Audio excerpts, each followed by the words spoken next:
Hello everyone, welcome back to another video. You are watching my YouTube channel study with Kartik. तो आज आपका SPU का BEd entrance था। तो ये वीडियो एसपीयू वाले एस्पिरेंट्स एंड एचपीयू वाले एस्पिरेंट्स दोनों के लिए है, क्योंकि एसपीयू वाले अपने आप की को चेक करिएगा कि आप लोगों ने क्या किया है, और एचपीयू वाले देखिएगा कि कैसे क्वेश्चन पूछे जाते हैं और कैसे आप लोगों से भी पूछे जा सकते हैं। पेपर का लेवल कहूँ तो मुझे मॉडरेट टू हाई लगा। कुछ सेक्शन बहुत इजी थे, कुछ सेक्शन काफ़ी ज़्यादा डिफ़िकल्ट थे। और हमने एक और चीज़ देखी कि इंग्लिश ही पूछी गई थी, हिंदी इसमें एक भी क्वेश्चन नहीं था। सो ये भी हो सकता है कि आपको कोई सेक्शन ना ही पूछा जाए, तो आपको अपने तरीके से बिल्कुल तैयार रहना है कि क्या सिचुएशंस हो सकती हैं। तो पहले हम ये जो क्वेश्चन पेपर मेरे पास है, ये आपका ए सीरीज़ का है। तो ए सीरीज़ वाले बच्चे उस हिसाब से देखें, और जो जिसकी कोई और सीरीज़ होगी वो क्वेश्चन के हिसाब से देख लेना। तो पहला क्वेश्चन है, the great Himalaya national park Kullu was included as an UNESCO world heritage site in which year. तो कब जो है ये बनी थी? तो ऑप्शन नंबर 4 इसका जो है राइट आंसर हो जाएगा 2014 में। काफ़ी एचपीजी के क्वेश्चन काफ़ी इजी थे, मतलब अगर किसी ने अच्छे से पढ़ा है तो इजी थे। सो पूछा गया है, sex ratio of Himachal Pradesh as per census 2011 was, तो क्या थी? तो इसका जो राइट आंसर ऑप्शन नंबर 1 हो जाएगा 972। तो उहल हाइड्रो इलेक्ट्रिक प्रोजेक्ट आप लोगों से पूछा गया है। मैंने आप लोगों को बताया था कि उहल नदी कहाँ पे है, मंडी में है, तो ये इसका राइट आंसर भी मंडी डिस्ट्रिक्ट हो जाएगा। इसके बाद नेक्स्ट क्वेश्चन है, मंडी टाउन वॉज एस्टेब्लिश्ड बाय। तो मंडी टाउन किसने एस्टेब्लिश किया था? देखो, अब एसपीयू का पेपर है तो मंडी से रिलेटेड क्वेश्चन तो होंगे ही होंगे। तो इसका राइट आंसर ऑप्शन नंबर 2 हो जाएगा, राजा दुर्लभ सेन। हम ज़्यादा डिस्कशन नहीं करेंगे, सिर्फ क्वेश्चन पे ध्यान देंगे हम। प्राचीन हिमाचल बुक जो है किसके द्वारा लिखी गई है? तो ऑप्शन नंबर 4 इसका जो है राइट आंसर हो जाएगा एलसी पांडे। और जो एचपी वाले बच्चे देख रहे हैं वो ऐसा करें कि जैसे मैं कह रहा हूँ, कोई क्वेश्चन आ रहा है उसको पॉज करके खुद भी अटेम्प्ट करिए, ताकि आप भी देख सकें कि आपकी तैयारी किस तरह की है। तो इसके बाद है, 10वीं शताब्दी की शुरुआत में महमूद गजनबी ने डैश पर आक्रमण किया था। तो राइट आंसर ऑप्शन नंबर 4 हो जाएगा, त्रिगत कांगड़ा पे। उसके बाद आता है कि राल और तारपिन उद्योग कहाँ है? तो तारपिन उद्योग कहाँ है? नाहन में है और बिलासपुर में है। तो इसका राइट आंसर ऑप्शन नंबर 4 हो जाएगा। इसके बाद अगला क्वेश्चन है, हिमाचल प्रदेश सड़क परिवहन निगम जो एचआरटीसी है हमारी, उसका निर्माण कब किया गया था? तो ऑप्शन नंबर 3 जो है इसका राइट आंसर हो जाएगा 1974। इसके बाद इसका अगला क्वेश्चन है कि निम्नलिखित में से कौन सा हिमाचल प्रदेश का महत्वपूर्ण स्वतंत्रता सेनानी नहीं है? तो इसका राइट आंसर ऑप्शन नंबर 4 हो जाएगा। थोड़ा फास्ट ही चलूँगा क्योंकि हम आपको 150 क्वेश्चंस देखने हैं। तो अगला है, HP वन परिस्थिति की तंत्र जलवायु प्रूफिंग परियोजना कहाँ पे स्थित है? तो इसका जो राइट आंसर है 10th का ऑप्शन नंबर 3 और 4 में मैं कंफ्यूज हूँ, क्योंकि कांगड़ा और चंबा दोनों डिस्ट्रिक्ट्स में है ये। तो इसका इन दोनों में से कोई एक आंसर होगा, आई एम नॉट श्योर। कुछ क्वेश्चंस ऐसे हैं जो जिसमें मैं श्योर नहीं हूँ, तो उसमें मैं आप लोगों को बता दूंगा कि क्या होगा। तो अगला क्वेश्चन है हमारे पास कि 2016 को डिक्लेयर किया गया था। तो option number C, international year of earth जो है इसका राइट आंसर हो जाएगा। इसके बाद अगला क्वेश्चन है, मंडी का एकमात्र ब्रांड चैन, सॉरी मंडी नहीं माफ़ करिएगा, which is the only broad gauge railway station या railway line in Himachal Pradesh. Option number C 19 का जो है राइट आंसर हो जाएगा। फिर आता है, कांगड़ा पेंटिंग किसने लिखी है? कांगड़ा पेंटिंग के लेखक कौन है? तो इसका जो राइट आंसर है 13th का वो हो जाएगा ऑप्शन नंबर 4, MC रंधावा। इसके बाद आता है, who was the first speaker of Vidhan Sabha. मैंने आप लोगों को बताया था कि फर्स्ट पढ़ लेना। तो ऑप्शन नंबर 2 जयवंत राम इसका जो है राइट आंसर हो जाएगा। इसके बाद अगला क्वेश्चन है, the central potato farm research institution कहाँ पे है? ये मैंने काफ़ी बार आप लोगों को कराया। ऑप्शन नंबर 3 बैमलोई, या फिर कई जगह कुफरी भी लिखा होता है, वो राइट आंसर हो जाएगा। उसके बाद है, भारतीय कृषि में निम्नलिखित में से किस कार्य को गोल्डन जेस्ट के नाम से जाना जाता है?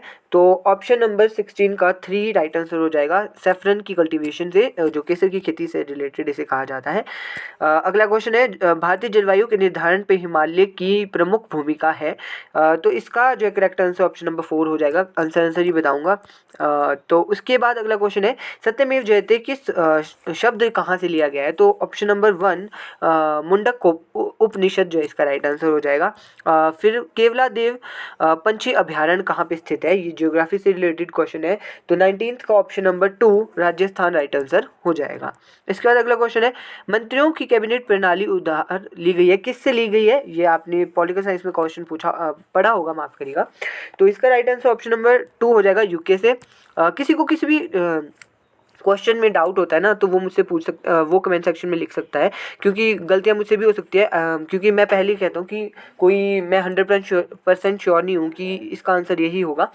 तो निम्नलिखित में से किसके द्विसदनीय राज्य विधानमंडल है? तो किस राज्य के हैं? तो ऑप्शन नंबर 1 जो है कर्नाटक, इसका राइट आंसर हो जाएगा। फिर आता है हमारे पास, सिंधु घाटी सभ्यता का बंदरगाह शहर कौन सा है? तो इसका राइट आंसर ऑप्शन नंबर 22 का ऑप्शन 3 जो है लोथल राइट आंसर हो जाएगा। इसके बाद है Kailash temple at Ellora was build by, किसने जो है कैलाश पर्वत का निर्माण करवाया था? तो 23 का ऑप्शन नंबर 4 कृष्ण प्रथम जो है इसका राइट आंसर हो जाएगा। फिर देश समाज की स्थापना किसने की थी? ये भी आप लोगों से पूछा गया है, तो ऑप्शन नंबर 3 शिव नारायण अग्निहोत्री इसका राइट आंसर हो जाएगा। फिर drain theory was put forward bye, तो अपवाह सिद्धांत किसने दिया है? तो 25 का जो राइट आंसर है ऑप्शन नंबर 3 दादा भाई नारोजी जो है राइट आंसर हो जाएगा। इसके बाद आता है बंगाल का विभाजन कब हुआ था? तो ये आप लोगों से पूछा गया है। 26 का ऑप्शन नंबर 4 16 अक्टूबर 1905 जो है राइट आंसर हो जाएगा। फिर राधा मोहन कप किससे संबंधित है, आप लोगों से पूछा गया, ऑप्शन नंबर 4 पोलो जो है इसका राइट आंसर हो जाएगा। इसके बाद हमारा अगला क्वेश्चन है कि पश्चिमी वायु कमान कहाँ पर स्थित है? तो दिल्ली, बेंगलोर, अहमदाबाद और गांधीनगर। तो इसका राइट आंसर ऑप्शन नंबर 1 हो जाएगा, न्यू दिल्ली।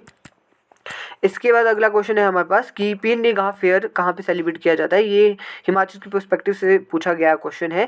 तो पीर निगाह का जो राइट आंसर है ऑप्शन नंबर 4 हो जाएगा, बसोली इसका राइट आंसर हो जाएगा। इसके बाद है कि निम्नलिखित में से कौन सा रोग विषाणु से होता है? विषाणु पूछा गया है आप लोगों से, वायरस से कौन सा रोग होता है? तो ऑप्शन नंबर 3 कॉमन कोल्ड इसका राइट आंसर हो जाएगा। तो ये हमारे कुछ जीके के क्वेश्चन थे। मुझे लगता है जीके में तो सबके अच्छे नंबर ही होंगे।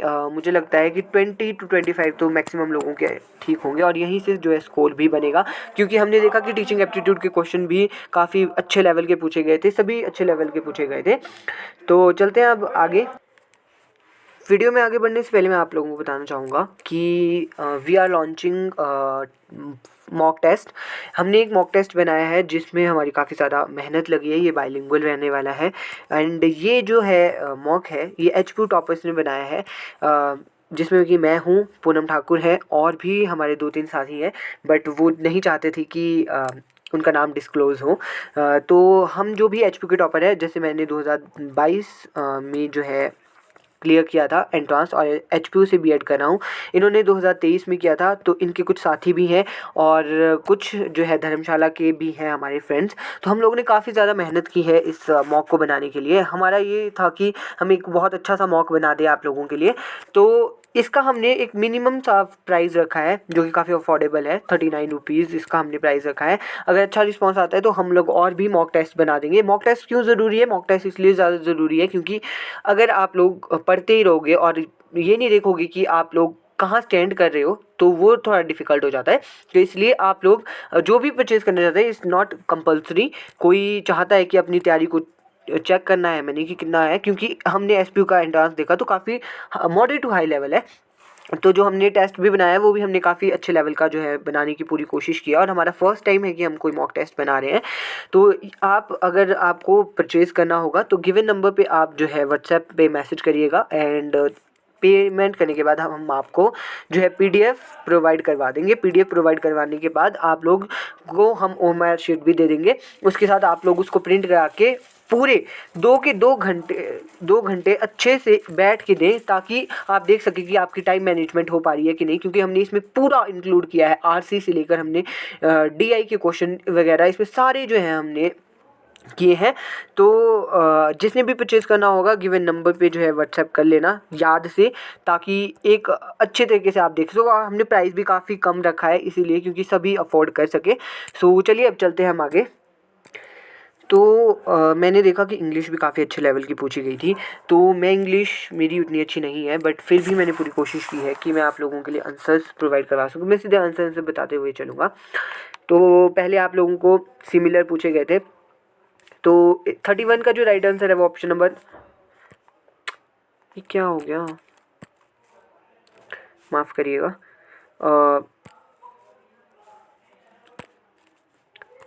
चलिए माफ़ करिएगा, बीच में कुछ इंटरप्शन हो गई थी। 31 का जो है राइट आंसर ऑप्शन नंबर 1 हो जाएगा, और 32 का भी ऑप्शन नंबर 1 ही होगा, और 33 का जो है हमारे को देखने को मिलता है सेकंड, और 34 का जो है फर्स्ट, 35 का जो राइट आंसर होगा वो होगा ऑप्शन नंबर 3, एंड 36 का जो राइट आंसर होगा वो होगा ऑप्शन नंबर 4, और 37 का जो राइट आंसर होगा वो होगा ऑप्शन नंबर 3। एंड ये जो भी है ये मैंने गूगल की है, बहुत ज़्यादा ढूंढा है, उसके बाद ही मिले हैं, और मैं इसकी शॉर्टिंग देता हूँ कि यही आंसर होगा।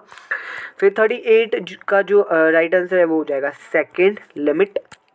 इसके बाद आप लोगों से अपोजिट वर्ड्स पूछे गए थे, मुझे ये समझ नहीं आता कि इन्होंने किस बेसिस पे जो है ये बनाया था, क्या दिमाग लगा के बनाया था।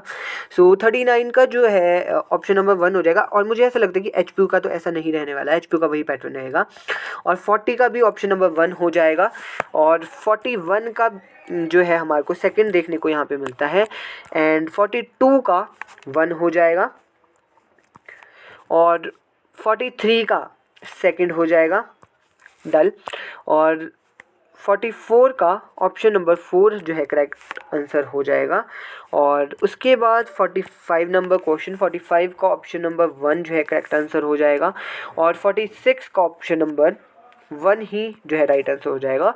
इसके बाद आप लोगों को जो है वन वर्ड सब्स्टिट्यूशंस बताने थे, तो 47 का जो राइट आंसर है वो हो जाएगा 4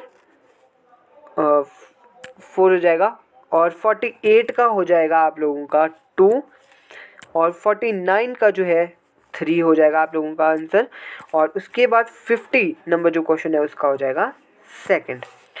इसके बाद हमारे पास अगला आता है 51 का जो है ऑप्शन नंबर 3 राइट आंसर हो जाएगा, और 52 का ऑप्शन नंबर 1 राइट आंसर हो जाएगा, 53 का ऑप्शन नंबर 2 राइट आंसर हो जाएगा, और 54 का ऑप्शन नंबर 4 जो है राइट आंसर हो जाएगा, और 55 का ऑप्शन नंबर 2 जो है राइट आंसर हो जाएगा। इसके बाद आप लोगों को पूछा गया है कि एरर्स बताने हैं। 56 का जो राइट आंसर है वो हो जाएगा ऑप्शन नंबर 1। उसके बाद 57 का ऑप्शन नंबर 2 स्टूडेंट ठीक हो जाएगा, और 58 का जो राइट आंसर है वो हो जाएगा सेकंड, एंड 59 का जो राइट आंसर हो जाएगा वो हो जाएगा 2 सेकंड। एंड इसके बाद रीडिंग कॉम्प्रिहेंशन टाइप था, छोटा सा पैसेज था आप लोगों को दिया हुआ, बहुत ही छोटा था, मतलब मुझे लगता है ऐसा नहीं आएगा एचपीयू के लिए, तो ऐसा पेपर बिल्कुल भी नहीं आएगा। तो चलिए अगला है हमारा 60 नंबर क्वेश्चन है, इसका सेकंड जो है राइट आंसर हो जाएगा।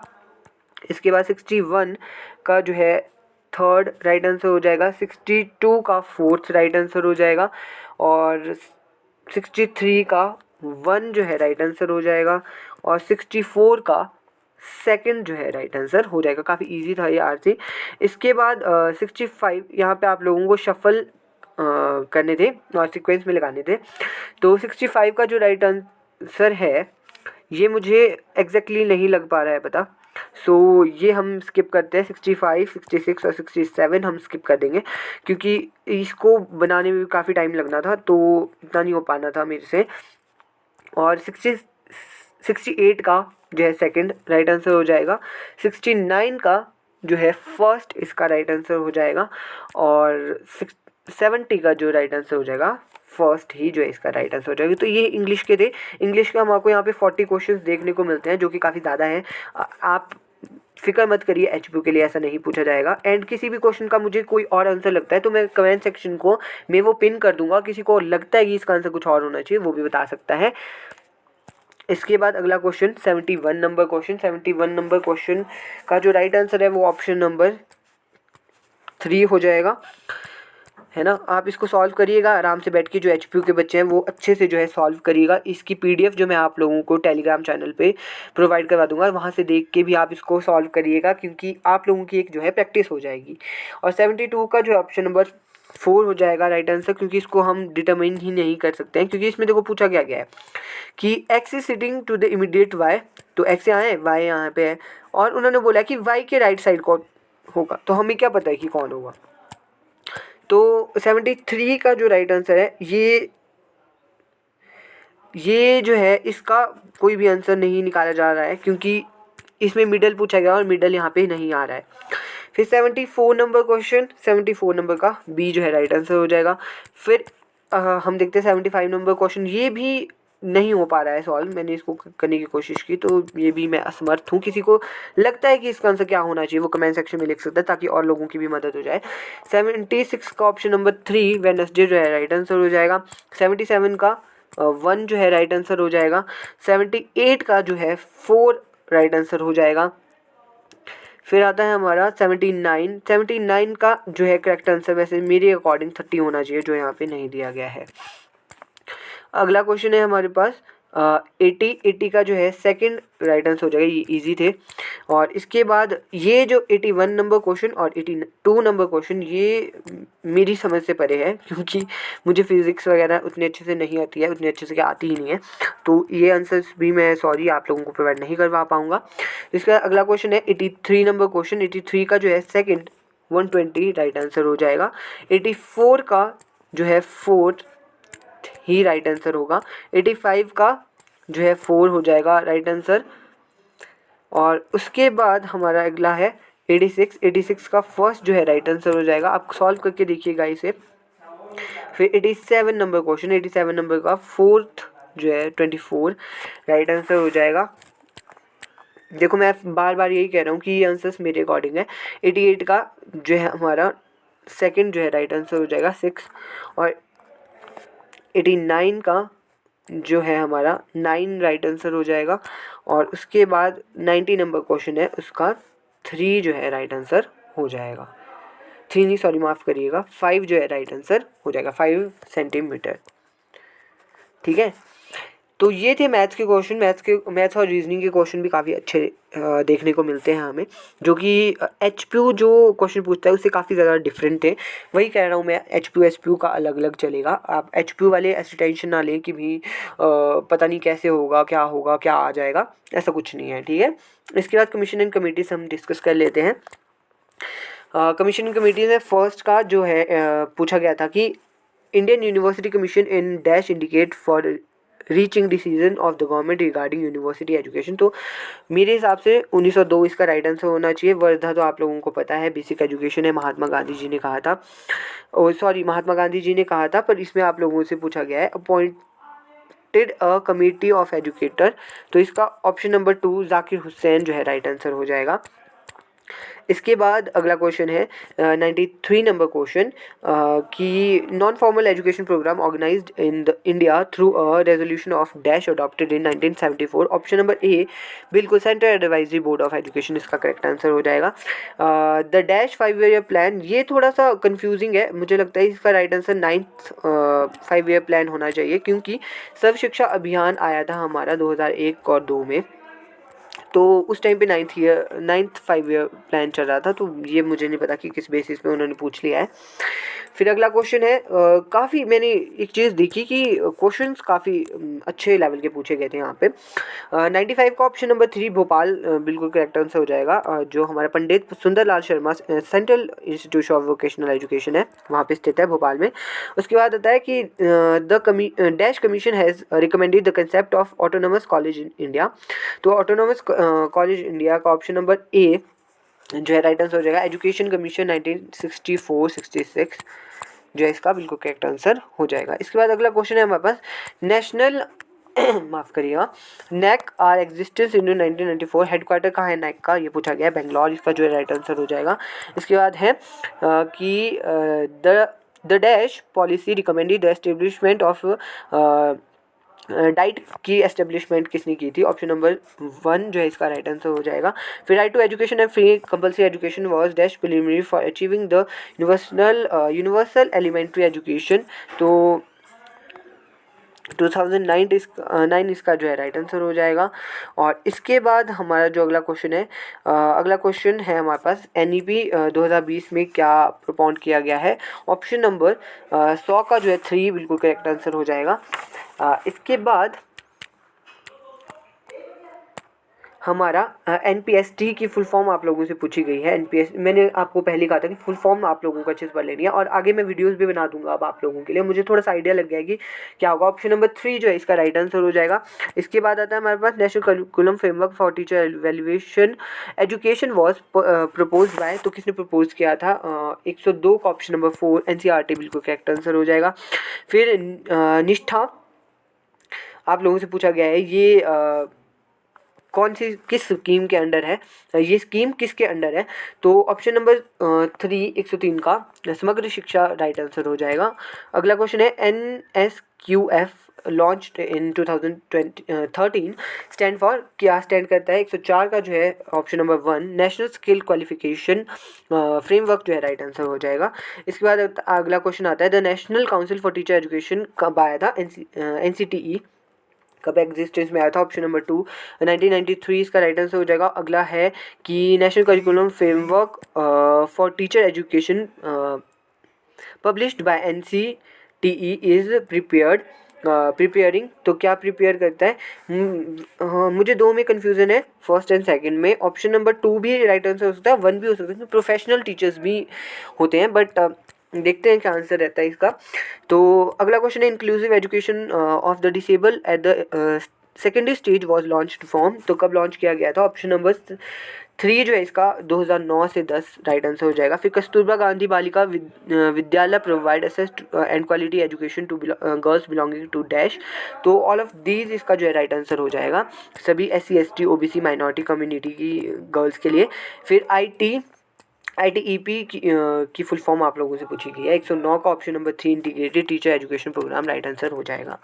इसके बाद अगला आता है कि रूसा कब एग्जिस्टेंस में आया था। सारा आंसर नहीं पढ़ता हूँ, काफ़ी लंबी वीडियो बन जाएगी। सो ऑप्शन नंबर 4 जो है इसका राइट आंसर हो जाएगा। अगला क्वेश्चन है हमारे पास the global education development agenda is reflecting goal dash of the sustainable development goal, option number 4 जो है इसका राइट आंसर हो जाएगा, 4th गोल में है ये। इसके बाद आता है हमारे पास NEP 2020 में कहा गया है कि भारत के लिए एक ऐसा शिक्षा प्रणाली डैश तक बनाने का लक्ष्य रखा गया है जो सभी विद्यार्थियों के लिए उच्चतम गुणवत्ता वाली शिक्षा तक पहुंच के साथ पीछे से ना हो, तो ऑप्शन नंबर A1 जो है इसका राइट आंसर हो जाएगा 2040 तक। इसके बाद constructivism is a theory that recognize the construct and dash new concept idea knowledge based on their own present and past knowledge and experiences। 113 का ऑप्शन नंबर 2 इंटरनलाइज जो है राइट आंसर हो जाएगा। Cognitive constructivism was its general largely to dash and is concerned with thinking and learning, तो ये किसने कहा था? एक तरह से आप लोगों से पूछा गया। 114 का जो है जीन पियाजे जो है राइट आंसर हो जाएगा। मैंने ये देखा कि काफ़ी सारे क्वेश्चन आप लोगों से साइकोलॉजी के पूछे गए हैं जो कि टैट के एग्ज़ाम में पूछे जाते हैं, पता नहीं किसने ये बनाया है। अगले का जो है वह गत से जो है इसका राइट आंसर हो जाएगा। सिंपली आंसर बताता हूँ, instruction is student control, teacher control, parents control and none of this. मेरे अकॉर्डिंग ये स्टूडेंट और टीचर के दोनों के अकॉर्डिंग हो सकता है। स्टूडेंट कंट्रोल तब होगा जब स्टूडेंट सेंटर की बात की जाती है, क्योंकि वहाँ पे जो है स्टूडेंट के अकॉर्डिंग करिकुलम बनाया जाता है, बट मोस्टली मुझे ऐसा लगता है कि सेकंड भी इसका आंसर हो सकता है। तो ये मेरे अकॉर्डिंग आंसर्स हैं सारे, मैं पहले ही बता रहा हूँ। The main objective of teaching is to, तो क्या है मेन ऑब्जेक्टिव? ऑब्जेक्टिव है आप लोगों का option number 3 develop critical thinking ability of student. अगले का जो है मैंने आप लोगों को जो वीडियो बनाई थी साइकोलॉजी, उसमें ये तीनों लेवल्स करवाए थे, तो इससे देखो क्वेश्चन आ चुका है। तो 118 का जो है ऑप्शन नंबर 3 अंडरस्टैंडिंग लेवल बिल्कुल करेक्ट आंसर हो जाएगा। उसके बाद आता है play way method leads to the development of dash in the class, तो इसका जो राइट आंसर ऑप्शन नंबर 4 हो जाएगा। कॉग्निटिव, फिजिकल, इमोशनल सभी चीज़ों की डेवलपमेंट जो है प्लेवे मेथड से होती है। फिर आप लोगों से पूछा गया कि स्वयं क्या है? स्वयं क्या है? एक डिजिटल प्लेटफॉर्म है फॉर एक्टिव लर्निंग। इसके बाद हमारे टीचिंग एप्टीट्यूड के क्वेश्चन आते हैं। टीचिंग एप्टीट्यूड के क्वेश्चन में साइकोलॉजी से काफ़ी सारे क्वेश्चन पूछे गए हैं, तो हम जल्दी जल्दी डिस्कस कर लेते हैं। शिक्षण योग्यता सीखने की डैश क्षमता है, तो 121 का ऑप्शन नंबर 4 डिज़ायर्ड जो है राइट आंसर हो जाएगा। उसके बाद है कि जो हमारी स्वयं प्रभा है उसमें क्या इंक्लूड किया जाता है, तो ये सभी इंक्लूड किए जाते हैं। फिर the online platform preliminary focus on providing mock, तो ये किस में आता है, स्वयं में आता है। ऑप्शन नंबर 1 जो है इसका राइट आंसर हो जाएगा। उसके बाद 124 में the teaching method that encourage indirect learning, तो इसका जो 124 का राइट आंसर ऑप्शन नंबर 4 हो जाएगा, कोलैबोरेटिव लर्निंग प्रोजेक्ट्स। फिर आता है occupation skill can be best taught, किससे बेस्ट सीखी जा सकती है, ऑप्शन नंबर 2 डेमोन्स्ट्रेशन जो है राइट आंसर हो जाएगा। इसके बाद बोला discovery and activity method develop dash thinking in student, तो इसका जो 126 का राइट आंसर है वो ऑप्शन नंबर 4 डाइवर्जेंट थिंकिंग हो जाएगा। और life skills are helpful in developing dash and dash behaviour in the students, तो 127 का option number 4 adaptable and positive behaviour जो है राइट आंसर हो जाएगा। फिर 128 है children generally learn in dash way and not in dash, तो क्या राइट आंसर हो जाएगा, ऑप्शन नंबर 1 जो है स्पाइरल और लीनियर इसका राइट आंसर हो जाएगा। इसके बाद आता है identify the correct statement, correct statement आप लोगों को बतानी है। जब आप इसको पढ़ोगे तो ऑप्शन नंबर 1 जो है इसका करेक्ट आंसर हो जाएगा, क्योंकि training is specialize part of teaching, ठीक है। इसके बाद आता है dash is gross motor skill, जब आप फर्स्ट सेमेस्टर में जाते हो तो वहाँ पे आप लोगों को स्किल्स के बारे मोटर स्किल्स के बारे में बताया जाता है, तो ऑप्शन नंबर 1 जो है इसका राइट आंसर हो जाएगा 130 का।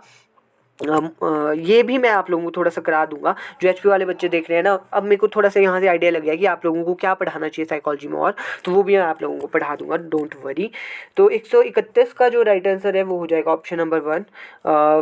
टास्क क्या है, drawing out the best from every student, ठीक है। इसके बाद आता है dash thrive on problem solving activity, तो इस में मुझे थोड़ा सा डाउट है, बट ऑप्शन नंबर 2 जो है इसका राइट आंसर हो सकता है। इसके बाद अगला क्वेश्चन है, इसको आप पढ़ लीजिएगा, तो इसका जो करेक्ट आंसर है वो ऑप्शन नंबर 3 हो जाएगा, नेगोशिएटेड। तो इसके बाद अगला क्वेश्चन है कि छात्र अध्यापक के लिए डैश सबसे उपयोगी उपकरण कहा जा सकता है, तो 134 का मुझे तो लगता है कि दोनों हो सकते हैं, पर इंस्ट्रक्शन भी हो सकता है, मॉडलिंग भी हो सकता है, कुछ भी हो सकता है। फिर आता है ब्लूम टैक्सोनॉमी, मैंने आपको ब्लूम टैक्सोनॉमी के बारे में बताया था, पर अब अच्छे से पढ़ा दूंगा उसको आप लोगों को। तो 135 का जो राइट आंसर ऑप्शन नंबर 3 हो जाएगा, हायर ऑर्डर थिंकिंग। इसके बाद आता है the brain thrives on dash and learning relieves on effective dash, तो ऑप्शन नंबर 1 जो है इसका करेक्ट आंसर हो जाएगा, फीडबैक।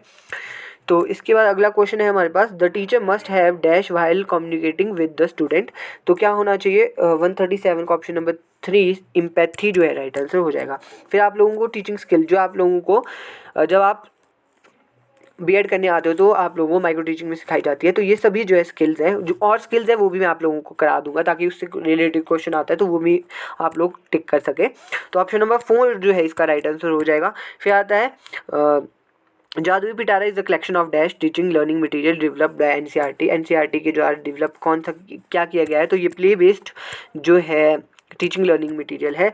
फिर अगला है हमारा भारत में शैक्षिक टेलीविज़न के रूप में एक मुख्य माल का पत्थर है, तो ऑप्शन नंबर 1 जो है इसका राइट आंसर हो जाएगा, ज्ञान दर्शन जो है इसका राइट आंसर हो जाएगा। और ज्ञानवाणी क्या है, ज्ञानवाणी जैसे हमारे हिमाचल में आकाशवाणी है वैसे ही रेडियो वाला ज्ञानवाणी है। इसके बाद आता है डाइट की फुल फॉर्म, काफ़ी इजी क्वेश्चन था ये, तो ऑप्शन नंबर 4 जो है इसका राइट आंसर हो जाएगा 141 का। फिर इसके बाद अगला क्वेश्चन है NAS की फुल फॉर्म, देखो फुल फॉर्म आप लोगों से बहुत ज़्यादा पूछी गई है, तो इसका राइट आंसर ऑप्शन नंबर 1 हो जाएगा, नेशनल अचीवमेंट सर्वे। इसके बाद अगला क्वेश्चन है skill of explaining can be made more effective bye teachers through, तो जब आप स्किल सीखते हो तो स्किल ऑफ एक्सप्लेनिंग भी होती है, ऑप्शन नंबर 4 जो है इसका राइट आंसर हो जाएगा कि कैसे कैसे आपने एक्सप्लेन करना है। अब यहाँ पे आ जाता है वही कि माइक्रो टीचिंग क्या होता है, तो देखो ये मुझे इसमें डाउट है, ऑप्शन नंबर 1 वैसे इसका करेक्ट आंसर होगा, बट यहाँ ओन्ड की जगह डाउन होना चाहिए था, स्केल डाउन टीचिंग की बात की जाती है, तो ऑप्शन नंबर 1 जो है करेक्ट आंसर हो जाएगा। फिर आपसे पूछा गया है 45 में FIACE इज एसोसिएटेड विद, किससे एसोसिएटेड है, ऑप्शन नंबर 4 जो है फ्लेंडर इसका राइट आंसर हो जाएगा। इसके बाद अगला क्वेश्चन है हमारे पास कि आप लोगों को बोला गया है कि those who know how to think need no teacher, ये किसने कहा था, तो ये महात्मा गांधी जी ने कहा था। इसके बाद अगला क्वेश्चन है SGP SGPA जो आप लोग अगर पहले पढ़े होंगे हमारे टाइम पे, तो SGPA और CGPA आती थी हमारी। तो इसका जो है राइट आंसर 147 का option number 3 semester grade point answer हो जाएगा। CGPA जिसको पता है वो कमेंट सेक्शन पे बताना, ताकि अगर आगे पूछा जाता है तो CGPA का आपको फुल फॉर्म पता हो। Dash is globally known as the father of pedagogy. Father of pedagogy कहा जाता है पेस्टोलॉजी, है ना। तो ये जो है हमारे शिक्षा शास्त्र के जनक हैं। इसके बाद अगला क्वेश्चन है the theory of relativity was developed by. तो किसने डेवलप की थी? ऑप्शन नंबर 1 एल्बर्ट आइंस्टाइन इसका राइट आंसर हो जाएगा। और 150 लास्ट क्वेश्चन है कि आर्टिफिशियल इंटेलिजेंस के फादर किसे कहा जाता है? तो 150 का ऑप्शन नंबर 4 जॉन MC कैट थे, जो है राइट आंसर हो जाएगा। तो ये था आंसर की जो कि मेरे अकॉर्डिंग है। मैंने फास्ट कराने की कोशिश की है क्योंकि मुझे पता है कि बहुत बच्चे स्किप करेंगे वैसे भी, तो इसमें ऐसे ही डिटेल डिस्कशन भी हम करेंगे। और एट द एंड में वही कहूँगा कि किसी को जो है मॉक टेस्ट परचेज़ करना होगा, ये हम लोगों ने प्रिपेयर किया है जो टॉपर्स हैं, क्योंकि हमने लोगों ने 2 साल से पैटर्न देखा है कि क्या ऐसा रहता है HQ का। तो 39 रुपीज़ पे करके आप जो है परचेज़ कर सकते हो। जो है नंबर मैं आपको डिस्क्रिप्शन में दे दूँगा, तो इस नंबर पे आप जो है व्हाट्सएप करके आप पेमेंट करिएगा एंड आप लोगों को जो है PDF और आंसर की जो है प्रोवाइड करवा दी जाएगी। कोशिश यही है हमारी कि जो हमने बनाया है वो एक अच्छे तरीके का मॉक टेस्ट हो आप लोगों के लिए। उसमें काफ़ी ज़्यादा मेहनत भी लगी है। So thank you so much. Like share and subscribe ज़रूर करिएगा। Thank you.